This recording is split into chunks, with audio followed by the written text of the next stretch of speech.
Hello everyone, welcome back to my YouTube channel.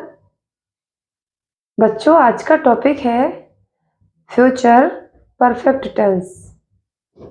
तो समझते हैं इसके सेंटेंसेस कैसे बनते हैं। फ्यूचर परफेक्ट टेंस पहचान जिन वाक्यों के अंत में चुका होगा, चुकी होगी, चुके होंगे, लिया होगा, दिया होगा, ली होगी, दी होगी, की होगी आदि शब्द आते हैं उसे हम फ्यूचर परफेक्ट टेंस कहते हैं।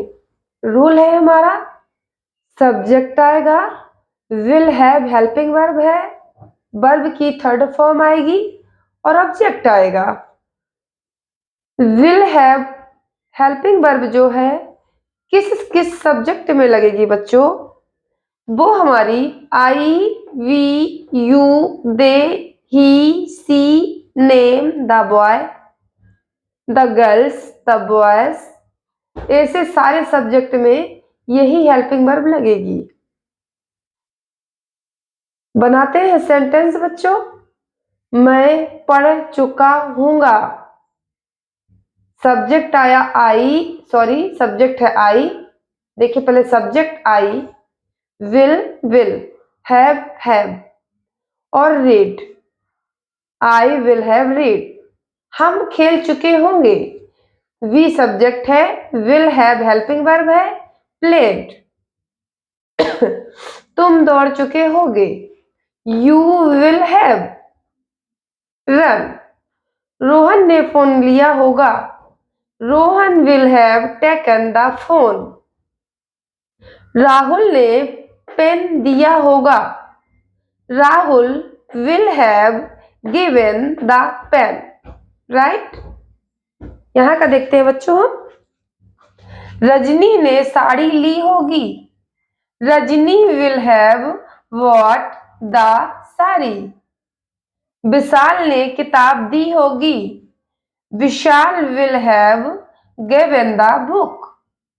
रोहन ने पढ़ाई की होगी, रोहन विल हैव स्टडीड। बच्चों, हमने यहाँ पे जितने पहचान आपके सामने लिखे हैं, चुका होगा, चुकी होगी, चुके होंगे, लिया होगा, दिया होगा, ली होगी, दी होगी, की होगी, हमने उसके सारे सेंटेंसेस आपको बना के की होगी तक लास्ट कर दिया। इसी तरह के आप बहुत सारे सेंटेंसेस, छोटे छोटे सेंटेंसेस बना सकते हैं। उसके लिए आपको वर्ब लर्न करना पड़ेगा। तो ये तो बच्चों हमारा हो गया फ्यूचर परफेक्ट टेंस का अफर्मेटिव सेंटेंस। राइट, अफर्मेटिव के बाद बच्चों हमारा आपके सामने नेगेटिव का रूल है। तो हम समझाते हैं नेगेटिव में क्या होगा।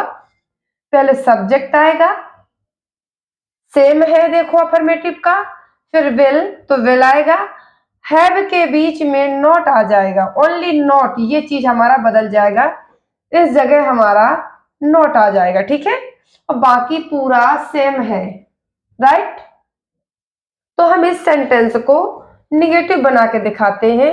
मैं पढ़ नहीं चुका हूंगा, तो आई विल, यहां पे आपको नॉट लगा देना है, नॉट हैव रीड।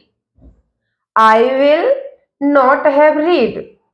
हम खेल नहीं, लिखो बच्चों यहां पर नहीं चुके होंगे, तो वी विल, यहां पर नॉट लगा दो, नॉट हैव प्लेड। तो ये हमारे निगेटिव के हो गए। इंटेरोगेटिव है, ये हमारा इंटेरोगेटिव है। तो बेटा इसमें WH फैमिली लगी हुई है, आपको हर सेंटेंस में, हर टेंस में ये बताते हैं WH फैमिली क्या होती है। उसके बाद हमारा विल आएगा, फिर सब्जेक्ट, फिर हैव, फिर वर्ब की थर्ड फॉर्म, फिर ऑब्जेक्ट। तो पहले हम आपको WH फैमिली का बना के दिखाते हैं। तो यहां पे लिखा है तुम दौड़ चुके होगे, तो यहां पे हम लिखेंगे तुम दौड़ क्यों चुके होगे, तुम दौड़ क्यों चुके होगे, या हम लिख दें यहां से हटा करके तुम क्यों दौड़ चुके होगे, रीजन पूछना है। तो वो बताएगा कि मैं किस लिए दौड़ रहा हूं। तो बच्चों जहां पर हमको जवाब बता कर देना पड़े तो वहां पे हमको ये WH जो लिखा है तो हमको क्यों की यहाँ पे स्पेलिंग लिखनी पड़ेगी, WHY, वाई, राइट। यहाँ पे नहीं लिखेंगे बच्चों, WHY, वाई, वाई। फिर ये बिल जो है हमारा, इसको हम उठा लेंगे, यहां से मिटा दें। फिर आएगा हमारा विल और फिर आएगा you, right. Why will you have run. तो कहने का मतलब ये है कि अगर WH है तो हमको यहाँ पे वाई लगाना है। हम बोलते तुम कहां दौड़ चुके होगे, तो फिर आपको यहाँ पे कहां की स्पेलिंग लिखनी पड़ेगी। और अगर हम ये लिखें, नेक्स्ट सेंटेंस है हमारा, क्या क्या तुम दौड़ चुके होगे, तो हमको वाई यहां से हटा देना है, सीधा सेंटेंस बनाना है, विल हैव, विल लगेगा पहले बच्चों, फिर लगेगा तुम्हारा तुम के होगा यू, फिर आएगा हैव, फिर run.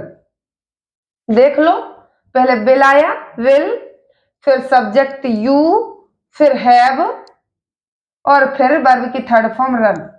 Will you have run. Rohan ने फोन लिया होगा। अब अगर बोला जाए क्या रोहन ने फोन लिया होगा, क्या लिख रहे हैं, तो यहां पे आएगा ये विल, यहां से हट जाएगा हमारा, इधर आ जाएगा, will Rohan have taken the phone. यही हम लिख दें, अगर ये क्या यहां से हटा दें, रोहन ने फोन क्यों लिया होगा, तो हमको इसके पहले, विल के पहले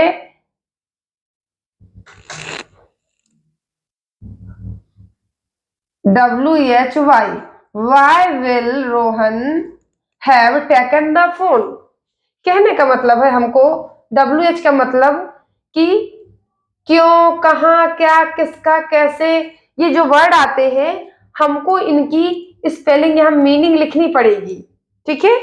अब अगर हमारा क्यों बीच में नहीं आता है तो हमको क्या आएगा, तो फिर विल ही लिखना है, हेल्पिंग वर्ब ओनली। रोहन ने फोन क्यों लिया, ये आपको बताना पड़ेगा कि बात करने के लिए बच्चों, कि देखने के लिए लिया है, क्या करने के लिए लिया है, ठीक है।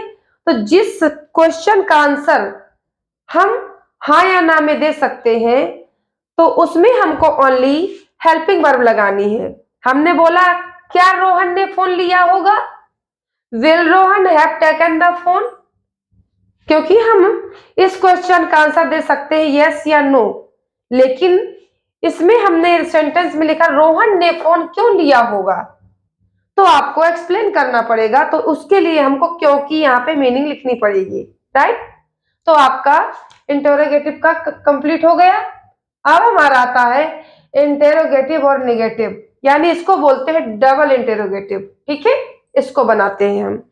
राहुल ने पेन दिया होगा, हमारा अफर्मेटिव का बना हुआ है, यहां पे लिखेंगे क्या, क्या राहुल ने पेन, और यहां पे लिखना पड़ेगा बच्चों हमको नहीं दिया होगा, राइट, क्योंकि इंटेरोगेटिव में हेल्पिंग वर्ब भी पहले लगी है और प्लस ये नॉट बीच में लगा है। तो जहां क्वेश्चन वर्ड भी होता है और नॉट भी होता है उसे हम डबल इंटेरोगेटिव कहते हैं। तो देखो हमने क्या भी लिखा और नहीं भी लिखा, ठीक है। अब हम इंग्लिश बनाते हैं। तो ये है बच्चों इसका रूल। पहले हम यहाँ पे विल लिखेंगे, देखना ध्यान से बिल्कुल, राइट, विल। फिर है सब्जेक्ट, तो हमने लिखा राहुल, यहां से विल हटा देना है, और देखो यहाँ पे नॉट आ रहा है तो हम यहाँ पे नॉट लगा देंगे, नॉट। फिर हमारा सेम है, हैव गिवन द पेन, ठीक है। किसी को प्रॉब्लम नहीं होगी क्योंकि बहुत सीधा सीधा सेंटेंस है, सारे जैसे कि अफर्मेटिव का, नेगेटिव, इंटरोगेटिव और डबल इंटरोगेटिव, इनमें कुछ चेंज नहीं है। पूरे सेंटेंसेस में आपकी वर्ब की थर्ड फॉर्म ही लग रही है, हेल्पिंग वर्ब एक जैसी लग रही है। कुछ सेंटेंस ये है बच्चों हमारे जो कि हमने आपको अफर्मेटिव में बना के ये दिखा दिए हैं, इसको भी हम आपको बना दे रहे हैं डबल इंट्रोगेटिव का। ठीक है, क्या रजनी ने साड़ी नहीं लिखना है, यहाँ पे नहीं ली होगी तो आपको ये विल यहाँ पे लिख देना है उठा के, will Rajni not have bought the sari, right. क्या विशाल ने किताब नहीं दी होगी तो विल विशाल, इसको हटाना है बच्चों, यहां पे नॉट लगाना है, not have given the book, right. I hope कि मेरे सारे बच्चों को ये सेंटेंस बहुत अच्छे से समझ में आ गया होगा। ठीक है, मिलते हैं नेक्स्ट वीडियो में। थैंक्स फॉर वॉचिंग बच्चों।